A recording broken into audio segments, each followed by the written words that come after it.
আসসালামু আলাইকুম ওয়া রাহমাতুল্লাহি ওয়া তাআলা ওয়া বারাকাতুহু। প্রিয় দর্শক শ্রোতা, আপনারা কি জানেন কোরআনে এমন একটি আয়াত আছে, এই আয়াতটা কেউ যদি ফজরের নামাজের পরে একবার পাঠ করে ৭০,০০০ ফেরেশতা আল্লাহ তাআলার কাছে তার জন্য দোয়া করে, তার মাগফিরাতের জন্য দোয়া করে, তার গুনাহ মাফের জন্য দোয়া করে, তার রিজিকের জন্য দোয়া করে, তার বিপদ থেকে রক্ষা পাওয়ার দোয়া করে, তার বিবি বাচ্চা সমস্ত ফ্যামিলি যেন সেফ থাকে, ভালো থাকে, এই দোয়াটা ফেরেশতারা করে কার কাছে? আল্লাহর কাছে।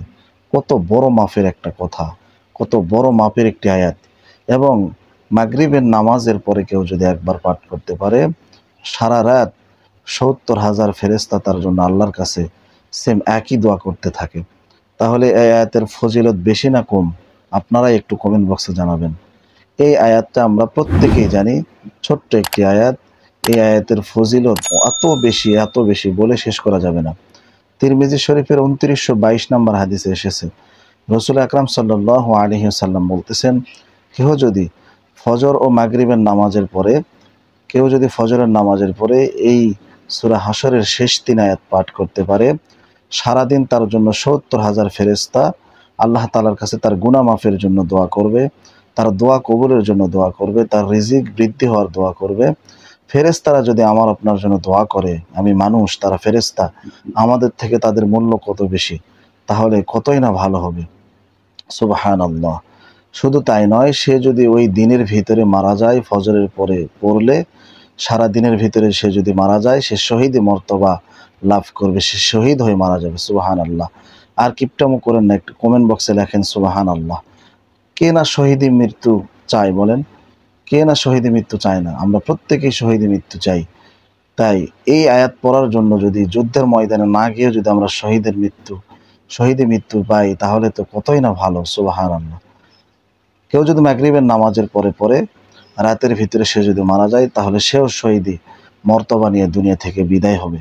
একজন শহীদ কিয়ামতের দিনে ৭০ জন ব্যক্তিকে জান্নাতের দিকে টেনে নিয়ে যাবে আল্লাহর সঙ্গে শেফায়েত করে। ওই ৭০ জন ব্যক্তি কারা? যাদের উপর জাহান্নাম ওয়াজিব হয়ে গেছে, তাদেরকে সে জান্নাতের দিকে নিয়ে যাবে। সুবহানাল্লাহি ওয়া বিহামদিহি। আল্লাহ রাব্বুল আলামিন বলতেছেন, লাউ আনজালনা হাদাল কুরআনা আলা জাবালিন লারাআইতাহু খাশিআম মুতাসাদ্দিআম মিন খাশিয়াতিল্লাহ। যদি আমি এই কোরআনকে কোনো পর্বতের উপর অবতীর্ণ করতাম, তবে তুমি দেখতে যে তা আল্লাহর ভয়ে বিনীত ও বিদীর্ণ হয়ে যেত। আমি এই উপমাগুলো মানুষের জন্য দেই, যাতে তারা এই কোরআন নিয়ে চিন্তা করে, এগুলো নিয়ে চিন্তা করে। সুবহানাল্লাহি ওয়া বিহামদিহি। তাহলে আমরা এই আয়াতটি ফজর ও মাগরিবের নামাজের পরে অন্তত একবার হলেও পাঠ করব। আমি এই সাইটে দিয়ে দিচ্ছি, আপনারা দেখে মুখস্থ করবেন যাদের মুখস্থ নেই, এবং অর্থ সহকারে আমি বলে দেবো ইনশাআল্লাহ। সম্মানিত প্রিয় দর্শক শ্রোতা, ভিডিওটি ভালো লাগলে অবশ্যই শেয়ার করে দিবেন। আর আমার কোনো টিকটক চ্যানেল নেই, টিকটক আইডি নেই, ফেসবুক আইডি নেই, যেগুলো আমার ডেসক্রিপশনে দেওয়া আছে এগুলাই সত্য। এগুলো বাদে কোনো জায়গায় আপনারা টাকা দিয়ে প্রতারিত হবেন না, আমি প্রত্যেকটা ভিডিও বলে দিচ্ছি।